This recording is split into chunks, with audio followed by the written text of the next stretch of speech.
ಹೆಂಗೈತಪ್ಪ ಬಜ್ಜಿ ಹೆಂಗೈತೆ? ನಮಸ್ತೆ ಎಲ್ರಿಗೂ, ವೆಲ್ಕಮ್ ಟು ಮೈ ಚಾನಲ್. ಎಲ್ಲರೂ ಹೇಗಿದ್ದೀರಿ? ಎಲ್ಲರೂ ಚೆನ್ನಾಗಿದ್ದೀರಿ ಅಂತ ಭಾವಿಸ್ತಾ ಇವತ್ತಿನ ವಿಡಿಯೋನ ಶುರು ಮಾಡ್ತಾ ಇದ್ದೀನಿ. ಇದು ನನ್ನ ಡೈಲಿ ಲಾಗ್ ಆಗಿರುತ್ತೆ. ತುಂಬ ದಿನಗಳೇ ಆಗ್ಬಿಟ್ಟಿತ್ತು ಡೈಲಿ ಲಾಗ್ಸ್ ಮಾಡಿ. ಏನಕ್ಕೆಂದರೆ ಮಗಳಿಗೆ ಎಕ್ಸಾಮ್ ಇತ್ತು. ಆಲ್ರೆಡಿ 20 ದಿನದಿಂದ ಎಕ್ಸಾಮ್ಸ್ ನಡೀತಾ ಇದ್ದಿದ್ದರಿಂದ ಡೈಲಿ ಲಾಗ್ ನಾನು ಅಷ್ಟು ಶೂಟ್ ಮಾಡೋಕ್ಕೆ ಹೋಗಿರಲಿಲ್ಲ. ಸೊ ಇನ್ಮೇಲೆ ಖಂಡಿತ ಡೈಲಿ ಲಾಗ್ಸ್ ಕೂಡ ಅಪ್ಲೋಡ್ ಮಾಡ್ತೀನಿ, ನೋಡ್ತಾ ಇರಿ ಅಂತ ಹೇಳ್ತಾ. ಇದು ಗುರುವಾರದ ದಿನದ ಲಾಗ್ ಆಗಿರುತ್ತೆ. ಅವತ್ತು ಹುಣ್ಣಿಮೆ ಇತ್ತು, ಹಾಗೆ ನನ್ನ ಮಗಳ ಕೊನೆಯ ಎಕ್ಸಾಮ್ ಕೂಡ ಇತ್ತು.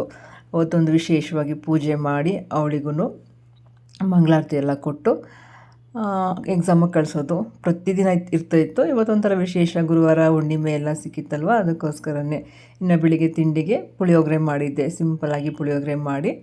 ಅದ್ರ ಜೊತೆಗೆ ನಮ್ಮ ದೀಕ್ಷನ್ಗೆ ಅವಳು ಕಾಲೇಜ್ ಇತ್ತಲ್ವ, ಅವಳಿಗೆ ಬಾಕ್ಸ್ ಎಲ್ಲ ರೆಡಿ ಮಾಡಿದ್ದೆ. ಇನ್ನು ಬೆಳಗಿನ ಬ್ರೇಕ್ಫಾಸ್ಟ್ಗೆ ರಾತ್ರಿ ನೆನೆಸಿಟ್ಟಿರೋ ಅನ್ನ, ಓಕೆನಾ. ಇದು ಈ ಸಮ್ಮರ್ಗೆ ತಿನ್ನಬೇಕು, ತುಂಬ ಚೆನ್ನಾಗಿರುತ್ತೆ. ಇದಕ್ಕೆ ಮಜ್ಜಿಗೆ ಮಿಕ್ಸ್ ಮಾಡ್ಕೊಂಡು ತಿಂತಾಯಿದ್ರೆ ಆರೋಗ್ಯಕ್ಕೆ ತುಂಬಾ ಒಳ್ಳೆಯದು, ಹೊಟ್ಟೆ ಕೂಡ ತಂಪಾಗಿರುತ್ತೆ. ಇದು ನಮ್ಮ ದೀಕ್ಷನ ಬೆಳಗಿನ ಬ್ರೇಕ್ಫಾಸ್ಟ್. ನಾನು ಎಲ್ಲ ಕೆಲಸ ಮುಗಿಸಿ ಸ್ಟ್ರೈನ್ ಆಗಿತ್ತು, ಕಾಫಿ ಕುಡಿತಾ ಇದ್ದೀನಿ. ನಿಮ್ಮದೆಲ್ಲ ಕಾಫಿ ಆಯಿತಾ? ಕಾಫಿ ಎಲ್ಲ ಮುಗಿಸ್ಕೊಂಡು ದೀಕ್ಷನ ಕಾಲೇಜಿಗೆ ಕಳಿಸಿ ನೆಕ್ಸ್ಟು ನಾನು ಮತ್ತು ದೀಪ್ತಿ ದೇವಸ್ಥಾನಕ್ಕೆ ಬಂದ್ವಿ. ಅವಳಿಗೆ ಎಕ್ಸಾಮ್ ಇರೋದ್ರಿಂದ, ಜೊತೆಗೆ ಅವತ್ತು ಹುಣ್ಣಿಮೆ ಇದ್ದಿದ್ದರಿಂದ ದೇವಸ್ಥಾನಕ್ಕೆ ಬಂದಿದ್ವಿ. ಈ ದೇವಸ್ಥಾನನ ಹಿಂದಿನ ಲಾಗಲ್ಲಿ ನೀವು ನೋಡಿರ್ಬೋದು. ತುಂಬ ಚೆನ್ನಾಗಿದೆ ಈ ದೇವಸ್ಥಾನ. ರಂಗೋಲಿ ನೋಡಿ ಎಷ್ಟು ಚೆನ್ನಾಗಿ ಬಿಟ್ಟಿದ್ರಲ್ವ. ಎಷ್ಟು ಒಳ್ಳೆ ವಾತಾವರಣ ಇದೆ ಅಂದರೆ, ಬಂದು ಒಂದು 10 ನಿಮಿಷ ಇಲ್ಲಿ ಕೂತೋದ್ರೆ ಒಂಥರ ಸಮಾಧಾನ ಅನಿಸುತ್ತೆ. ಇನ್ನು ನಮ್ಮ ಮಗಳಿಗೆ ಎಕ್ಸಾಮ್ ಇರೋ ಪ್ರತಿದಿನವೂ ನಾನು ಯಾವಾಗ ಎಕ್ಸಾಮ್ ಇತ್ತು ಅವಾಗೆಲ್ಲ ಒಂದೊಂದು ದೇವಸ್ಥಾನಕ್ಕೆ ಕರ್ಕೊಂಡು ಹೋಗ್ತಾಯಿದ್ದೆ. ಸೊ ಇವತ್ತು ನೀವು ಕೂಡ ನಮ್ಮ ಬಂದಂತಮ್ಮ ದೇವಿನ ದರ್ಶನ ಮಾಡಲಿ ಅಂತ ಅದು ಅಪ್ಲೋಡ್ ಮಾಡ್ತಿದ್ದೀನಿ ನೋಡಿ. ಗಣೇಶನಿಗೆ ಎಷ್ಟು ಚೆನ್ನಾಗಿ ಬೆಣ್ಣೆ ಅಲಂಕಾರ ಮಾಡಿದಾರಲ್ವ. ದೇವಸ್ಥಾನಕ್ಕೆ ಕರ್ಕೊಂಡೋಗಿ ಆಮೇಲೆ ಮಕ್ಕಳನ್ನ ಎಕ್ಸಾಮಿಗೆ ಬಿಡೋದ್ರಿಂದ ಅವ್ರಿಗೂ ಒಂದು ಪಾಸಿಟಿವ್ ವೈಬ್ಸ್ ಇರುತ್ತೆ ಅನ್ನೋದಕ್ಕೋಸ್ಕರ ನಾನು ಪ್ರತಿ ಎಕ್ಸಾಮ್ ದಿನವೂ ಇವಳನ್ನ ಅಷ್ಟೇ ದೀಕ್ಷನ್ನು ಅಷ್ಟೇ, ಅವಳು ಯಾವುದೇ ಎಕ್ಸಾಮ್ ಇದ್ರೂ ಮನೇಲಿ ಪೂಜೆ ಮಾಡಬೇಕು ಮತ್ತು ದೇವಸ್ಥಾನಕ್ಕೆ ಹೋಗಬೇಕು. ಅದೊಂದು ವಾಡಿಕೆ ನಾನು ಯಾವಾಗಲೂ ಮಾಡ್ಕೊಂಡು ಬಂದಿದ್ದೀನಿ. ಅವರು ಕಷ್ಟಪಟ್ಟು ಓದಿರ್ತಾರೆ. ಇನ್ನು ಫಲಿತಾಂಶ ಏನೇ ಇದ್ದರೂ ದೇವ್ರಿಗೆ ಬಿಟ್ಟಿದ್ದು, ದೇವ್ರ ಮೇಲೆ ಭಾರ ಹಾಕಿ ಇನ್ನೇನೇ ಇದ್ದರೂ ಆರಾಮಾಗಿರೋದು ಏನಾದ್ರು ರೀತಿ ಆಗಿದೆ ರಜೆ ಇರೋದ್ರಿಂದ. ಅದಾದಮೇಲೆ ಅವಳನ್ನ ಎಕ್ಸಾಮಿಗೆ ಬಿಟ್ಟು ಬಂದೆ. ಅವಳು ಹೋಗೋಗಿ ವೀಡಿಯೋ ಮಾಡ್ಕೊಳ್ಳಿಲ್ಲ, ಅವಳು ಕಳಿಸಿ ಆಮೇಲೆ ವೀಡಿಯೋ ಮಾಡ್ಕೊಂಡೆ. ಬನ್ನಿ ಈಗ ವೀಡಿಯೋನ ಮುಂದುವರ್ಸೋಣ, ಆಯಿತಾ? ನಮಸ್ತೆ ಎಲ್ರಿಗೂ, welcome back to my channel. ಬೆಳಿಗ್ಗೆಯಿಂದ ನೋಡೋದ್ರಲ್ಲ ದೇವಸ್ಥಾನಕ್ಕೆ ಹೋಗಿದ್ದು, ಮಗಳನ್ನ ಎಕ್ಸಾಮಿಗೆ ಬಿಟ್ಟಿದ್ದು ಎಲ್ಲ ನೋಡ್ಕೊಂಡು ಬಂದ್ರಿ ಅಲ್ವಾ. ಬನ್ನಿ ಇವಾಗ ಪೂಜೆಗೆ ಹೋಗೋಣ. ನಮ್ಮ ಚಿಕ್ಕಮ್ಮನ ಮನೆಯಲ್ಲಿ, ಅಂದರೆ ನಮ್ಮ ಅಮ್ಮನ ತಂಗಿ ಮನೆಯಲ್ಲಿ ಸತ್ಯನಾರಾಯಣ ಸ್ವಾಮಿ ಪೂಜೆ ನಡೀತಾ ಇದೆ. ಅದಕ್ಕೋಸ್ಕರನೇ ಇವತ್ತು ರೆಡಿಯಾಗಿದ್ದೀನಿ. ಇವಾಗ ಎಲ್ಲರೂ ಅವ್ರ ಮನೆಗೆ ಹೋಗಿ ಸತ್ಯನಾರಾಯಣ ಸ್ವಾಮಿ ಪೂಜೆನಲ್ಲಿ ಭಾಗವಹಿಸೋಣ. ಈಗ ಆಲ್ರೆಡಿ ಪೂಜೆ ಶುರುವಾಗಿರುತ್ತೆ. ನಾನು ಹೋಗ್ತಿರೋ ಸ್ವಲ್ಪ ಲೇಟ್ ಆಗಿದೆ, ಆದರೂ ಪರವಾಗಿಲ್ಲ, ಹೋಗೋಣ ಆಯಿತಾ. ಈಗ ಸದ್ಯಕ್ಕೆ ನಾನು 2 ವೀಲರಲ್ಲಿ ಹೋಗ್ತಾಯಿದ್ದೀನಿ. ಈ ಬಿಸಿಲಲ್ಲಿ ಹೋಗೋಕ್ಕೆ ಸ್ವಲ್ಪ ಕಷ್ಟ ಅನಿಸ್ತೈತೆ, ಆದರೆ ಏನು ಮಾಡೋದು ಹೇಳಿ, ಹೋಗಲೇಬೇಕಲ್ವಾ. ಓಕೆ, ಇವಾಗೆಲ್ಲ ಹೋಗಿ ದೇವ್ರ ದರ್ಶನ ಮಾಡಿ ಬರು, ಆಯಿತಾ? ಬನ್ನಿ ಹೋಗೋಣ. ನಮ್ಮ ಚಿಕ್ಕಮ್ಮನ ಮನೇಲಿ ಸತ್ಯನಾರಾಯಣ ಸ್ವಾಮಿ ಪೂಜೆ ಮಾಡಿಸ್ತಾಯಿದ್ರು. ತುಂಬ ಕ್ರೌಡ್ ಇತ್ತು, ಸ್ಪೇಸು ಕೂಡ ಸ್ವಲ್ಪ ಕಷ್ಟ ಅನ್ನಿಸ್ತಿತ್ತು. ನಾನು ಹೋಗಿದ್ದೆ ಲೇಟ್ ಆಗಿದ್ದರಿಂದ ನಾನು ಸ್ವಲ್ಪ ಲಾಸ್ಟಲ್ಲೇ ಕೂತಿದ್ದೆ, ತುಂಬ ವೀಡಿಯೋ ಮಾಡ್ಕೊಳ್ಳೋಕ್ಕೇನಾಗಲಿಲ್ಲ. ದೇವ್ರ ಅಲಂಕಾರ ಮತ್ತು ಪೂಜೆ ಲಾಸ್ಟ್ದು ಒಂದು ಕತೆ, ಅದನ್ನು ಕಂಪಲ್ಸರಿ ಎಲ್ಲ ಕೇಳಬೇಕು. ಯಾವ ಕತೆ ಕೇಳಲಿಲ್ಲ ಅಂದರೂ ಈ ಕತೆ ಕೇಳಬೇಕು ಅಂತ ಹೇಳ್ತಿದ್ರು. ಅದಕ್ಕಂತೂ ನಾನು ಜಾಯಿನ್ ಆಗಿದ್ದೆ. ಇನ್ನು ನನ್ನ ತಮ್ಮನ ಮಗ ಬಂದಿದ್ದ, ನಮ್ಮಮ್ಮ ಮತ್ತು ತಮ್ಮನ ಮಗ ಇಬ್ಬರು ಬಂದಿದ್ದರು ನೋಡಿ. ಅವನು ದೇವ್ರ ಹತ್ರ ಬೇಡ್ಕೊತಾ ಇದ್ದಾನೆ ಸಿನ್ಸಿಯರಾಗಿ ನಿಂತ್ಕೊಂಡು. ಅದೊಂದು ವೀಡಿಯೋ ತೊಗೊಂಡೆ. ಅದಾದಮೇಲೆ ಇನ್ನು ನಮ್ಮಮ್ಮ, ನಾನು, ನಮ್ಮ ಅಜ್ಜಿ ಕೂಡ ಬಂದಿತ್ತು. ಬಟ್ ವೀಡಿಯೋ ಮಾಡ್ಕೊಳಕ್ಕಾಗಲಿಲ್ಲ, ಹೇಳಿದ್ನಲ್ಲ ತುಂಬ ಕ್ರೌಡ್ ಇದ್ದಿದ್ದರಿಂದ ಅಷ್ಟೊಂದು ಕ್ಯಾಮ್ರಾ ಇಟ್ಕೊಂಡು ಓಡಾಡೋದು ಅಷ್ಟು ಇಷ್ಟ ಆಗಲಿಲ್ಲ ನನಗೆ. ಸುಮ್ಮನೆ ಅದೇ. ಇನ್ನು ಪೂಜೆ ಎಲ್ಲ ಮುಗಿಸ್ಕೊಂಡು ಊಟಕ್ಕೆ ಕೂತ್ಕೊಂಡಿದ್ವಿ. ನನ್ನ ತಮ್ಮನ ಮಗನ ರೇಗಿಸ್ತಾ ಇದ್ದೆ, ತಿರ್ಕೊಳ್ಳೋ ನೋಡೋ ಅಂದ್ಕೊಂಡು. ಅದಾದಮೇಲೆ ಊಟ ಎಲ್ಲ ಮಾಡಿಕೊಂಡು ಹೊರಡ್ತಾ ಇದ್ವಿ. ಇನ್ನು ನಮ್ಮ ಆಂಟಿನ ತೋರಿಸ್ತೀನಿ ಬನ್ನಿ. ನೋಡಿ, ಇವರೇ ನಮ್ಮ ಆಂಟಿ, ಅಂದರೆ ಅಮ್ಮನ ತಂಗಿ. ಅವ್ರ ಜೊತೆ ಒಂದು ಫೋಟೋ ತೊಗೊಂಡೆ. ಅದಾದಮೇಲೆ ಅವ್ರದ್ದು ಆ್ಯನಿವರ್ಸರಿದು ಸೆಲೆಬ್ರೇಷನ್ ಇತ್ತಂತೆ, ಗೊತ್ತಿರಲಿಲ್ಲ ನನಗೆ.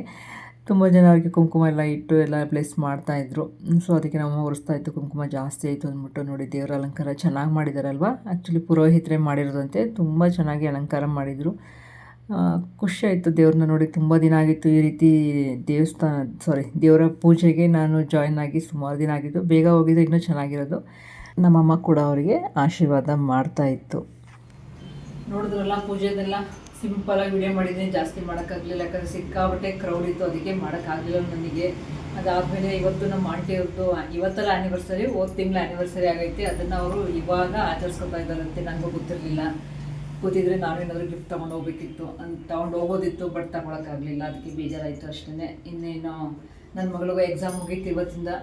ಮಗ ಇವತ್ತಿಗೆ ಲಾಸ್ಟ್ ಎಕ್ಸಾಮ್ ಮುಗೀತು. ಇನ್ಮೇಲೆ ಫ್ರೀ, ಆರಾಮಾಗಿ ಟಿ ವಿ ನೋಡ್ಬೋದು, ಮೊಬೈಲ್ ನೋಡ್ಬೋದು, ಡೈಲಿ ರೊಟೀನ್ ಲಾಗ್ ಕೂಡ ಸ್ಟಾರ್ಟ್ ಮಾಡ್ಬೋದು. ಅದಕ್ಕೆ ಇವತ್ತಿಂದ ಲಾಗ್ ಸ್ಟಾರ್ಟ್ ಆಗೈತೆ. ನನ್ನ ರಿಯಲ್ ಲಾಗರ್ ನಾನೇನು ಆಗಬೇಕು ಅಂದ್ಕೊಂಡಿದ್ದೆ ಆ ರೊಟೀನ್ ಇನ್ಮೇಲೆ ಸ್ಟಾರ್ಟ್ ಆಗ್ತಾ ಹೋಗುತ್ತೆ. ಆದಷ್ಟು ಡೈಲಿ ರೊಟೀನ್ ಲಾಗ್ಸ್ ಕೂಡ ಆಗ್ತಾ ಇದ್ದೀನಿ, ನೋಡ್ತಾ ಇರಿ.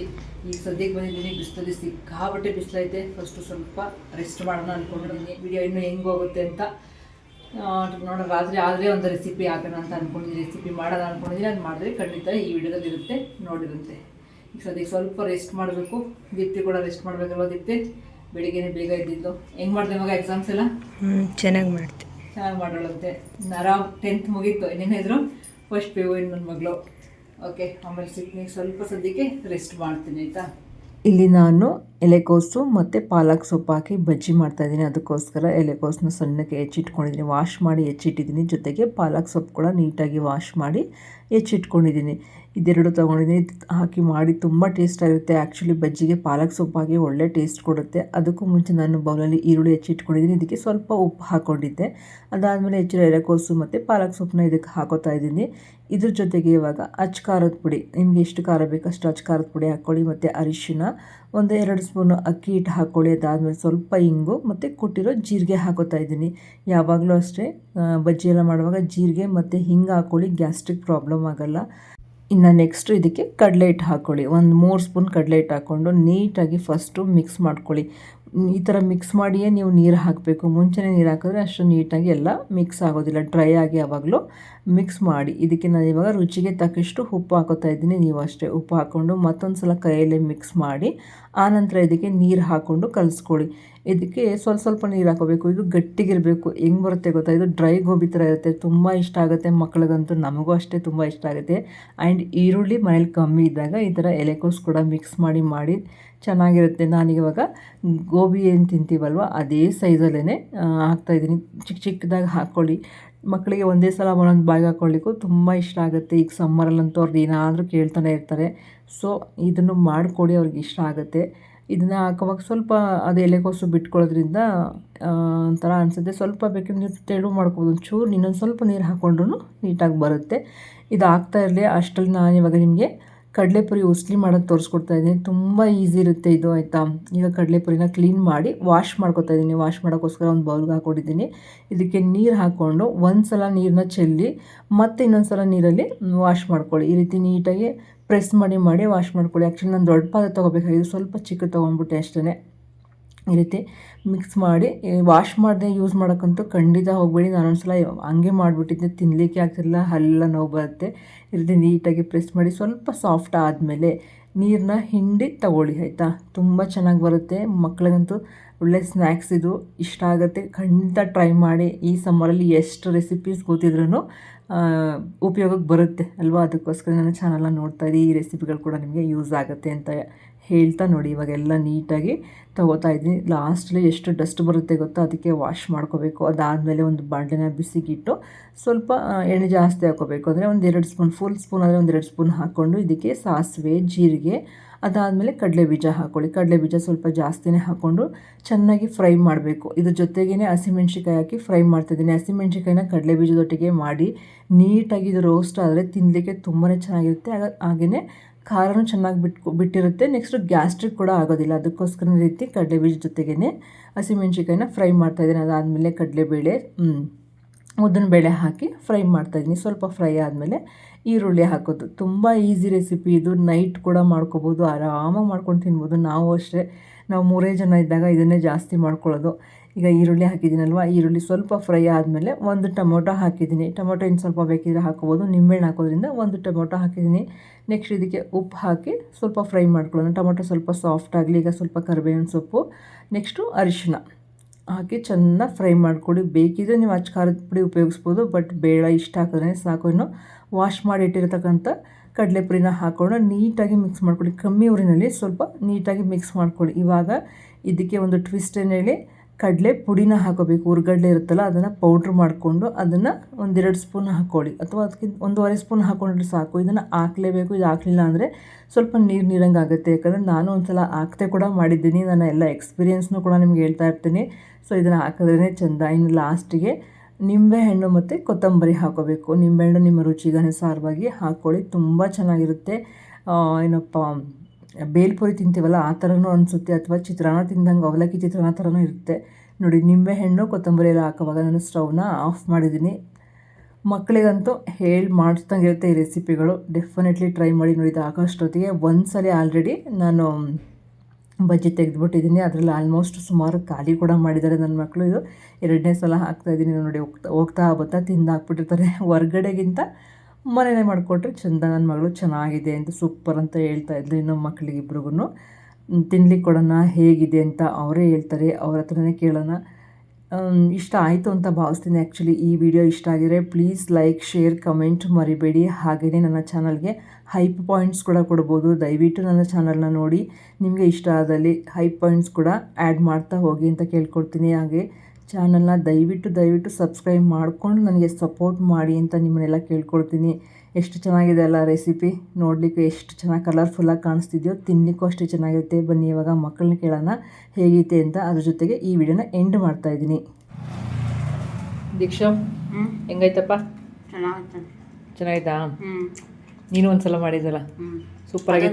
ಮಾಡೋಕ್ಕಾಗಲ್ಲ, ಒಂದ್ಸಲ ಮಾಡ್ಬಿಟ್ಟು ಯಾರೋ ದಿನ ಸುಮ್ಮನೆ ಓದಿದ್ವಿ ಟಿ ವಿ ನೋಡ್ಕೊಂಡು. ಆ ರೀತಿ ಇತ್ತು. ಬಜ್ಜಿ ಹೆಂಗೈತೆ? ಅದಕ್ಕೇನೋ ಬೇರೆ ಹಾಕಿದ್ದೀನಿ ನೋಡು, ಏನು ಅಂತ.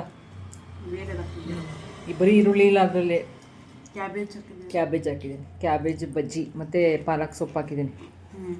ಚೆನ್ನಾಯ್ತಾ ಟೇಸ್ಟು? ನಿನ್ನ ಕಡೆಯಿಂದ 10 ಔಟ್ ಆಫ್ 10? ನೀನು ಮಾಡಿದಲ್ಲ ಅದಕ್ಕೆ 100. ನಮ್ಮ ದೀಕ್ಷಾನ ಒಂದ್ಸತಿ ಹಿಂಗೆ ಕಡಲೆಪುರಿದು ಉಸ್ಲಿ ಮಾಡಿದ್ಲು. ನಮ್ಮ ದೀಪ್ತಿ ಎಕ್ಸ್ಪ್ರೆಷನ್ ಅಂತೂ ಸೂಪರಾಗಿತ್ತು. ತಿನ್ನುವಾಗಾಯಿತು, ನಿಂಗೆ ಡಿಸ್ಟರ್ಬ್ ಮಾಡಲ್ಲ. ಬನ್ನಿ ಈಗ ಅವಳನ್ನು ಕೇಳೋಣ. ದೀಪಮ್ಮೆ ಹೆಂಗಾಯ್ತವ? ಪರವಾಗಿಲ್ಲ, ಅಷ್ಟೊಂದೇನು ಚೆನ್ನಾಗಿರ. ಮತ್ತೆ ಕೊಟ್ಬಿಟ್ಟು ನಾನೇ ತಿನ್ಕೋತೀನಿ. ಆಯ್ತು ತಗೊಳ್ಳಿ. ಬರೀ ಇದೆ ಮಾಡೋದಕ್ಕಿಂತ ಚೆನ್ನಾಗಿ ಮಾಡಿ. ನಮ್ಮ ದೀಕ್ಷಾ ಚೆನ್ನಾಗಿ ಮತ್ತೆ ಅವತ್ತು ಯಾಕೆ ತಿಂತಿರ್ಲಿಲ್ಲ? ದೀಕ್ಷಾ ಮಾಡ್ಕೊಟ್ಟಿದ್ವಲ್ಲ ಅವತ್ತು. ನಮ್ಮ ದೀಕ್ಷನ್ಗೆ ಹೇಳಿದ್ದೆ ತಿಂದಿಲ್ಲ ಅನ್ನೋದು. ಯೂಟ್ಯೂಬ್ ನೋಡಿಕೊಂಡು ಮಾಡವ ಅಂತ ನನ್ನ ಮಗಳು ಮಾಡಿದ್ಲು. ನಮ್ಮ ದೀಕ್ಷನ್ ನೋಡೋಕ್ಕೆ ಒಂಥರ ಖುಷಿಯಾಗುತ್ತೆ. ಏನು ಚೆನ್ನಾಗಿ ಮಾಡಿದ್ಲು ಅಂತೀರ. ನಮ್ಮ ದೀಪ್ತಿ ಅಂತೂ ಸುಮ್ಮನೆ ಟಿ ವಿ ನೋಡ್ಕೊಂಡು ಕೂತಿದ್ಲು. ಇದಾಗ್ಬಿಟ್ಟಿದೆ ನೋಡಿ ಮಾಡಿದ್ದಕ್ಕೆ. ಫಿದ್ದಾ ಈಗ ಹೆಂಗೈತೆ? ಸರಿಯಾಗಿ ಬೇಗ ಹೇಳು, ನಾನು ತಿನ್ನೋಕೆ ಹೋಗ್ಬೇಕು. ಚೆನ್ನಾಯ್ತಾ? ಬಜ್ಜಿ ಹೆಂಗೈತೆ? ಬಜ್ಜಿ ಪಕೋಡದ ಥರ ಐತೆ. ಪಕೋಡದ ಥರ ಇದೆಯಾ? ಸರಿ. ನಿನ್ನ ಕಡೆಯಿಂದ 10 ಔಟ್ ಆಫ್ ಎಷ್ಟು? 10ಗೆ 1 ನೋಡಿ. 0 ನೀನು ಮಡಿಕೋ, 1 ನನಗೆ ಕೊಡು. Okay, bye. Thank you for your review. Okay, ಏನು ಹೇಳ? Thank you for your review. ಚೆನ್ನಾಗಿ ಕಾಣಿಸ್ತಿದೆ. ಓಕೆ.